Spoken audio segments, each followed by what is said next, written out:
No, dobrý deň. Tutoriál o tom, ako do stránky pridať obrázky. Takže navštívime si fotogalérie.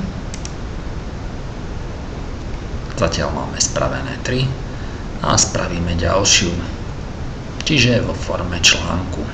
A to pridáme článok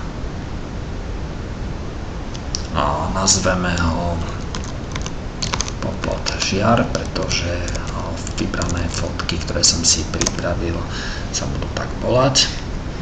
No a pridáme súbor. Dáme si, že vytvoriť galériu, možnosť nahrať súbory a na pretiahnutie pusť súbory. Popožiar. Upraviť, vybrať vše spôsobom uchopením ľavého tlačítka myši. Potiahnem systémom ťahaj a pusť. Obrázky sa mi nahrávajú. Každý jeden novo nahratý obrázok sa pripojí k už existujúcim mnohým obrázkom, ale jasne je naznačené, že kvačkou, že ktorý je nový. Všetky sa nám nahrali. No a teraz vytvoriť novú galériu. Naskakneme túto možnosť. A máme 7 obrázkov nahratých. A teraz je dôležité si nadstaviť galériu na možnosť multimediálneho súboru.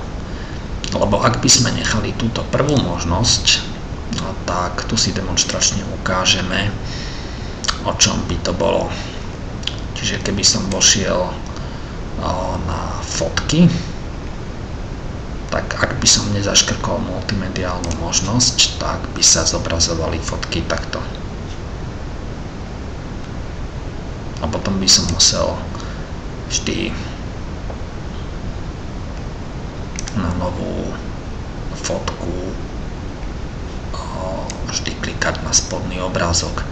Bolo by to trošku nepríjemné pre používateľa, takže túto možnosť nevyužijeme, ale využijeme multimediálny súbor. Vtedy nám bude obrázky prehrávať za pomoci lightboxu, čo si za chvíľu ukážeme, ako to pekne potom vyzerá. Čiže dáme vložiť galériu.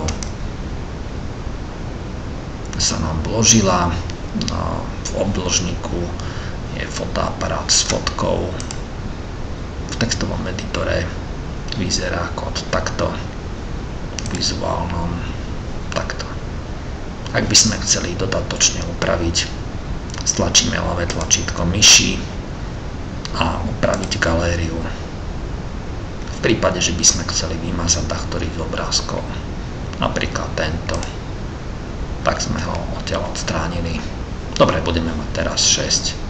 Aktualizovať. No a ďalšie zaškrknutia, ktoré treba spraviť, tak tu máme k dispozícii štandardnú možnosť, ale aj galériu.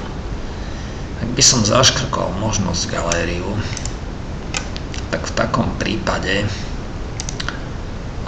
sa nám zobrazí galéria takto. Čiže sú tu také ako keby 3 obrázky, keď na to kliknem, a tu je ten spomínaný lightbox, ktorý, ak ho chceme využiť, tak musíme multimediálnu možnosť zaškrknúť, lenže tu nám ukazuje image 1 z 3. Čiže čo, 3 obrázky, no dobre, a čo ďalej? Čiže táto možnosť nie je nejaká excelentná, takže ani ho nebudeme využívať. Takže ostane možnosť zaškrtnúť v režime štandardnom a nie v galérie. A potom si treba uvedomiť, že či ten článok pustíme kam. A toho pustíme do nezaradených, do kategórie nezaradených, tak by sa nám ocitol medzi ostatnými blogmi. Ako zaškrtneme do kategórií videí, tak fotky sa nám pomiešajú ako keby jablká s hruškami a budeme ich mať vo videách. No ale aby sme nemiešali jablká s hruškami, tak dáme do fotogalérií. Pošleme článok do fotogalérie a ešte tu máme možnosť prezentačného obrázku. Ak ho nenadstavíme, túto možnosť, tak si tu ukážeme, že nám potom bude vyzerať fotoalbum takto, bez prezentačného obrázku. No, čiže táto možnosť je vždy krajšia, nadstaviť to aj s prezentačným obrázkom. No a nastavíme si ten obrázok, ktorý najkrajšie vystihuje posledne pridané obrázky nami. No tak dajme tomu tento, nadstavíme ho ako prezentačný, dokonca sa nám to aj zobrazí.